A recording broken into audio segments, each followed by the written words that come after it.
कामचोर देवरानी।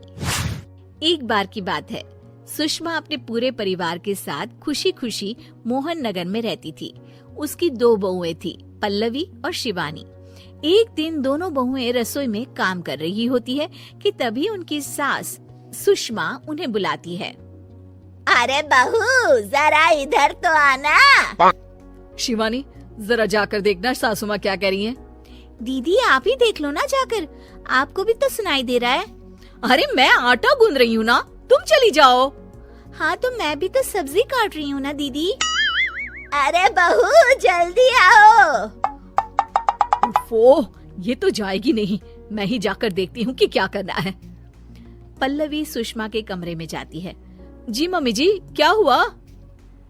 शाम को घर पर कुछ मेहमान आने वाले हैं, तो तुम अच्छा सा खाना बना लेना बहू। ठीक है मम्मी जी, आप बता दीजिए क्या क्या बनाना है और कितने लोग आ रहे हैं।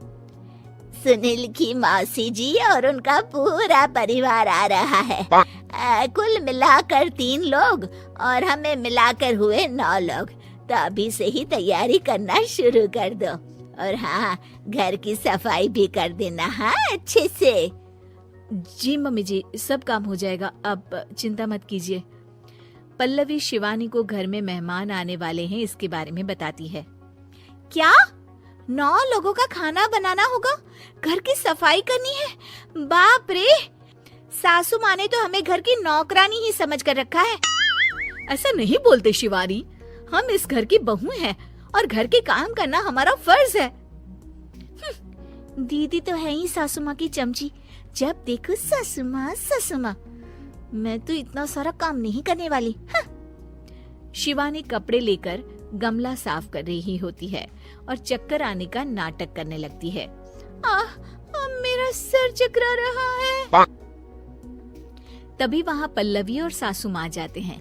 अरे बहू, क्या हो गया तुम्हें? मम्मी जी, बहुत तेज सर में दर्द हो रहा है। तुम एक काम करो शिवानी, आराम कर लो। नहीं नहीं दीदी, घर में मेहमान आने वाले हैं, मुझे आपकी मदद करनी चाहिए। अरे कोई बात नहीं शिवानी, तुम आराम कर लो, मैं सब काम कर लूंगी। ठीक है दीदी, अगर आप इतना कह रही हैं तो आराम कर लेती हूँ। शिवानी आराम से अपने कमरे में मैगजीन पढ़ रही होती है। इसे कहते हैं आराम की जिंदगी।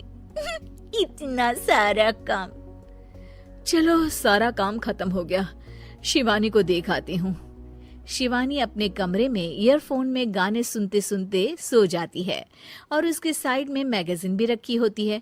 पल्लवी वहां आ जाती है और वो सब देखती है। ओहो, तो मतलब सब काम चोरी का बहाना था। अभी बताती हूँ इसको।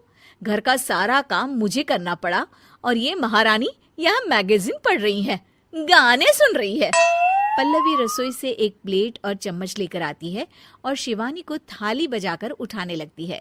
शिवानी अचानक से उठती है। उठ गई महारानी, गाने भी सुन लिए, मैगजीन भी पढ़ ली। तुम तो बहुत बड़ी झूठी निकली शिवानी। तुमने सर दर्द का बहाना बनाया ताकि काम करने से बच सको। हाँ बनाया बहाना, तो क्या करती, इतने सारे काम करती। मुझे कोई शौक नहीं है चापलूसी का। क्या चापलूसी? तुम्हें लगता है कि मैं सारे काम चापलूसी के लिए कर रही हूँ? नहीं तो क्या। तभी वहाँ सासू माँ आ जाती हैं।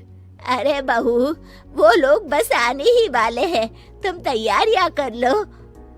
जी सासू माँ, तुझे तो मैं बाद में देखती हूँ।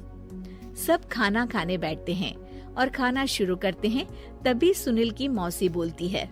वाह भाई वाह, खाना तो बहुत ही अच्छा बना है सुषमा जी, एक एक चीज में क्या स्वाद है। ये सुनकर शिवानी मुंह बना लेती है। उसे अपनी जेठानी की इतनी तारीफ राज नहीं आती। आपकी बहुएं तो बहुत ही अच्छा खाना बनाती हैं। हाँ बनाती तो दोनों ही अच्छा है, पर आज ना ये सारा खाना बड़ी बहू ने बनाया है। छोटी बहू की तबीयत ठीक नहीं थी, सो इसलिए। मानना पड़ेगा सुषमा जी, आपकी बड़ी बहू तो बहुत ही गुणवान है। पल्लवी की तारीफ सुनकर शिवानी को जलन होती है। पल्लवी ये सुनकर खुश हो जाती है और शिवानी की तरफ देखकर उसे चिढ़ाती है। कुछ देर बाद मेहमानों के जाने का वक्त हो जाता है। मौसी जी सबके लिए उपहार लाई होती है। वो सबको शगुन के पैसे देती हैं और अंत में पल्लवी के पास आती है।